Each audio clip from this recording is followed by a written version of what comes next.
গণতন্ত্রের প্রশ্নে দেশের সব রাজনৈতিক দলকে ঐক্যবদ্ধ হওয়ার আহ্বান জানিয়েছেন বিএনপি মহাসচিব মির্জা ফখরুল ইসলাম আলমগীর।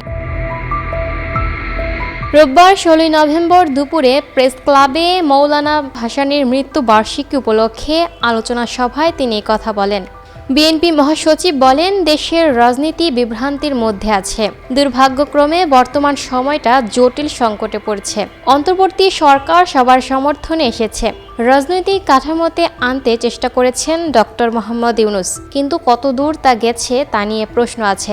মির্জা ফখরুল ইসলাম বলেন, অনেক হতাশা, অনেক বিভ্রান্তি আর অনিশ্চয়তার মধ্যেও ফেব্রুয়ারিতে নির্বাচনের সম্ভাবনা দেখা দিয়েছে।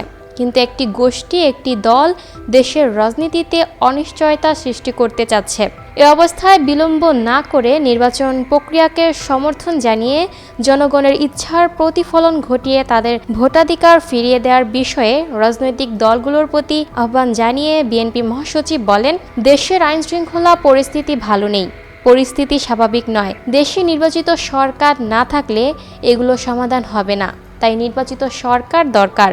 ক্ষমতাচ্যুত প্রধানমন্ত্রী শেখ হাসিনার বিরুদ্ধে সোমবার ১৭ নভেম্বর গণহত্যার রায় হবে জানিয়ে মির্জা ফখরুল ইসলাম বলেন, সারা দেশে আতঙ্ক বিরাজ করছে।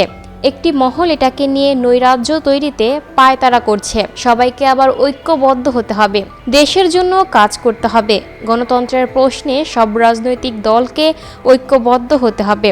এ সময় বিএনপি মহাসচিব বলেন, মৌলানা ভাসানী স্বাধীনতার স্বপ্ন দেখিয়েছিলেন, কল্যাণকর রাষ্ট্রের চিন্তা করেছিলেন, কিন্তু তিনি তা দেখে যেতে পারেননি। তিনি আরও বলেন, মৌলানা ভাসানীর প্রতি বিএনপির দায় আছে। বিএনপির প্রতিষ্ঠাতা জিয়াউর রহমানকে দোয়া করেছিলেন তিনি। মশিউর রহমান জাদু মিয়াকে জিয়াউর রহমানের সঙ্গে কাজ করতে বলেছিলেন।